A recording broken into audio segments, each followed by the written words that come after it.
ఓం శ్రీ దుర్గాయ నమః. Hi friends, ఎలా ఉన్నారు ఫ్రెండ్స్? చాలామందికి మానవులకు చెవులు ఉంటాయి. అయితే మీ చెవులు చెప్తాయి మీ జాతకం. ఏంటి, చెవులు చెప్తాయా జాతకం? చెవులను బట్టి కూడా జాతకం చెప్పొచ్చా, లేదా చెవులను బట్టి కూడా మన మనస్తత్వం చెప్పొచ్చా అంటే చెప్పొచ్చు అని సాముద్రిక శాస్త్రం చెబుతుంది. మరి అదేంటి వీడియోలు తెలుసుకుందాం ఫ్రెండ్స్. మీరు కానీ ఫస్ట్ టైం నా ఛానల్ విజిట్ చేస్తే ఈ వీడియోని లైక్ చేయండి, షేర్ చేయండి, తప్పకుండా నా ఛానల్ని సబ్స్క్రైబ్ చేయండి. సబ్స్క్రైబ్ చేసుకున్నారు, బెల్ ఐకాన్ క్లిక్ చేయండి. Thank you for watching. మన చెవి ఆకారాన్ని బట్టి మరి సాముద్రిక శాస్త్రం ఏం చెప్తుంది అంటే, ఆకారం, రంగు, గుర్తులు మొదలైన వాటిని చూసి వారి యోగ్యత, దోషాలను కూడా కనుగొనవచ్చు.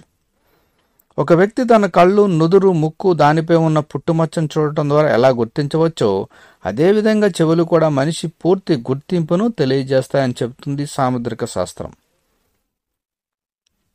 మరి మీ చెవులు ఏం చెబుతున్నాయో తెలుసుకుందాం. పొడవాటి చెవులు ఉన్న వ్యక్తులు ఎక్కువ కాలం జీవిస్తారు. అయినప్పటికీ అలాంటి వ్యక్తులు సాధారణ వ్యక్తుల కంటే చాలా తక్కువ నిర్ణయ అధికారం కలిగి ఉంటారు. పెద్ద చెవి ఉంటే గజకర్ణ అని అంటారు. అంటే ఏనుగు చెవులను పోలి ఉంటుంది.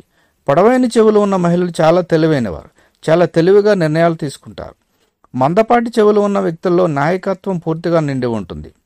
అలాంటి వారు ప్రతి విషయంలోనూ ముందుకు వస్తూ ముందు ఉంటారు. మరోవైపు చదునైన చెవులు ఉన్న వ్యక్తి చాలా ఇష్టపడతారు, సరదాగా ఉంటారు. అలాంటి వారు ఈజీగా ఖర్చు చేస్తారు.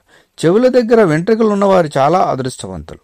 వారి జీవితం కూడా సుదీర్ఘంగా ఉంటుంది. అటువంటి వారి పట్ల ధన దేవత చాలా దయ చూపుతుంది.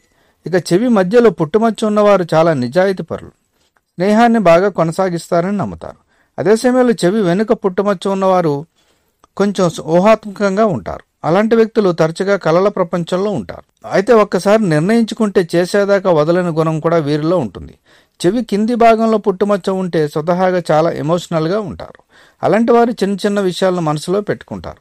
అలాంటి వ్యక్తులు తరచుగా మోసానికి గురవుతూ ఉంటారు. ఫ్రెండ్స్, ఈ వీడియోలో చెవులను బట్టి, ఆకారాన్ని బట్టి మనస్తత్వం, అలాగే చెవులు కింద, వెనక, ముందు భాగంలో మరి పుట్టుమచ్చలు ఉంటే కూడా ఏంటో కూడా మనం తెలుసుకున్నాం. ఫ్రెండ్స్, నెక్స్ట్ వీడియోలో కలుద్దాం. Thank you for watching.